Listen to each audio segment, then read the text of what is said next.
The pen beside my dessert plate looked harmless, but I knew the moment I touched it, my future would belong to the Mercer family forever. Candlelight reflected off crystal glasses while the dining room held a silence so heavy it pressed against my ribs. Evelyn Mercer folded her hands with practiced elegance and told me to sign before dessert. If I refused, my marriage to Rowan Mercer would be annulled before Monday morning.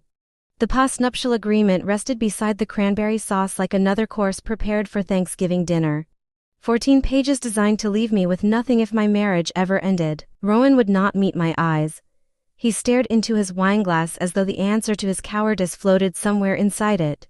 Grant Mercer carved turkey with slow precision while Sabrina Mercer examined her manicure with thinly veiled amusement. I had spent 3 years inside the Mercer empire, long enough to understand how wealthy people could diminish someone without raising their voices.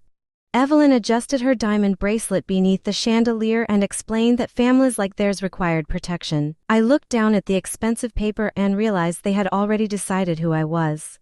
To them, I was a woman from nowhere who had married above her station. Rowan leaned toward me and called the agreement a formality, but even he sounded unconvinced. I raised my eyes and saw shame hiding behind his silence. Grant cleared his throat and declared that the family had built everything from nothing and intended to protect it for future generations. Sabrina laughed softly before adding that, given my background, the agreement seemed generous. The room settled into the poisonous comfort of people certain they had already won. Those words, my background, had followed me since the day I entered the Mercer family. They meant my small apartment, my single mother, and every struggle they believed made me inferior. Nobody at the table had ever asked what I actually did for a living or how my business operated. Rowan once mentioned that I owned a software company, and the Mercers dismissed it as if he were describing a hobby. I placed my napkin on the table and folded my hands carefully. I said that I was not signing the agreement. The dining room froze. Rowan finally looked at me, but his expression carried fear instead of support. Grant's knife stopped moving through the turkey. Evelyn tilted her head with the calm disappointment of someone correcting a difficult employee and said that my refusal would force them to begin annulment proceedings immediately. Carson Doyle, Sabrina's husband and the family lawyer, adjusted his expensive watch before speaking with professional confidence. He explained that he had reviewed my company filings and that my business had reported only $48,000 the previous year. He smiled as though he controlled the board completely and said the family simply wanted transparency regarding financial intentions and future liabilities. I looked at him for several seconds before answering. I told them to take out their phones and search for Northbridge Dynamics. At first nobody moved because they assumed I was bluffing. Rowan hesitated, unlocked his phone beneath the table, and typed the name. Seconds later the color drained from his face. Grant frowned and grabbed his own phone. Sabrina finally stopped pretending boredom. Evelyn remained still, but uncertainty flickered behind her eyes for the first time that evening. Northbridge Dynamics was the parent company sitting above dozens of successful technology and financial subsidiaries. The latest Wall Street valuation placed the company at more than $2 billion. The Mercer family fortune, including properties, investments, and trusts, totaled less than 1/4 of my holdings. Suddenly the expensive dining room no longer felt like their kingdom. Rowan looked at me weakly and asked if I had built the company myself.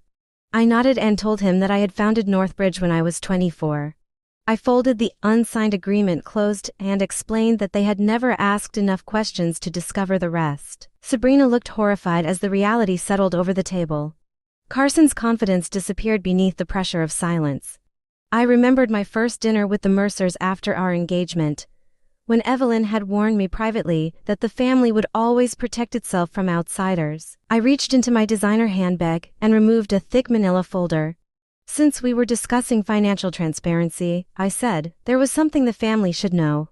Grant frowned as I slid several documents across the polished table. I explained that 18 months earlier, Mercer Holdings had refinanced several properties through Meridian Equity Partners. I had acquired controlling ownership of Meridian the previous year, making my company the controlling lender. Grant pushed halfway out of his chair, but I calmly told him to sit down. To my surprise, he obeyed before realizing what he had done. I opened another page in the folder and explained that Mercer Holdings had entered technical default 30 days earlier after a missed balloon payment. Sabrina stared at me as if seeing me for the first time in 3 years. Rowan remained frozen beside his untouched wine glass. I turned toward Carson, whose breathing had become noticeably uneven. I explained that his private investment account through Trident Advisory had received insider information connected to Pelican Pharmaceuticals. His face lost every trace of color. I continued calmly, explaining that the Securities and Exchange Commission had already received the relevant communication 6 days earlier through a voluntary disclosure. Sabrina's composure finally cracked. Headlights appeared through the tall dining room windows. Two black sport utility vehicles rolled slowly up the gravel driveway toward the estate entrance. I explained that the federal compliance team had arrived for Carson's interview and that I had recommended they handle the matter quietly at the Mercer home instead of publicly downtown. Nobody spoke. The illusion of control that had surrounded the family for years collapsed around them in a single moment. I looked directly at Evelyn and told her that I had never hidden who I was. Her family had simply decided I was not worth seeing clearly. Then I turned to Rowan, whose expression carried regret deeper than words could explain. I told him that I was still his wife, but whether that meant anything now depended on him. I buttoned my coat as federal agents approached the front entrance and crossed the driveway into the cold November air.